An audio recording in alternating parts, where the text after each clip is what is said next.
అందరికీ. ఈరోజు నేను గుడ్డు కర్రీ చేస్తాను. దాని ప్రాసెస్ అనేది మీరు చూసేయండి. ముందుగా కట్ చేసుకున్న ఉల్లిపాయలు, పచ్చిమిర్చి, కరివేపాకు, కొత్తిమీర ఇవన్నీ సన్నగా కట్ చేసుకున్నాను.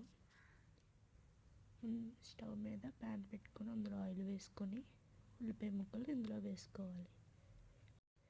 ఇప్పుడు ఇందులోనే కరివేపాకు, పచ్చిమిర్చి వేసుకొని ఫ్రై చేసుకోవాలి. ఇవి గోల్డెన్ కలర్ వచ్చే వరకు ఫ్రై అయ్యాక ఇప్పుడు ఇందులోనే సాల్ట్, కారం వేసుకొని దగ్గరికి ఉడికించాలి. తర్వాత ఇందులో 3 గుడ్లు పగలగొట్టుకొని వేసుకోవాలి. అంతే, చాలా సింపుల్ అండ్ టేస్టీ గుడ్డు కూడా రెడీ. మీరు కూడా ఇలా ట్రై.